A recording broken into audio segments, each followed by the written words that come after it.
Let's cook pincet.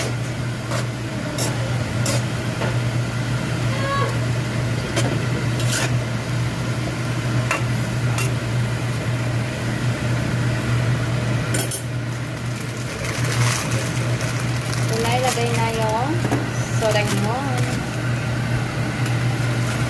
Soranghon. Ayan na. Ito lang lunch ko eh. With matching water lang.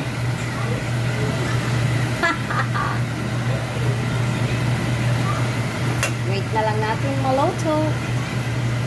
Sawag pa lang yan. May mix. May atay ng manok. May mamoy. May shrimp. Saka yan, gulay. May sawag. Yan, luto na. Pinapatuyo na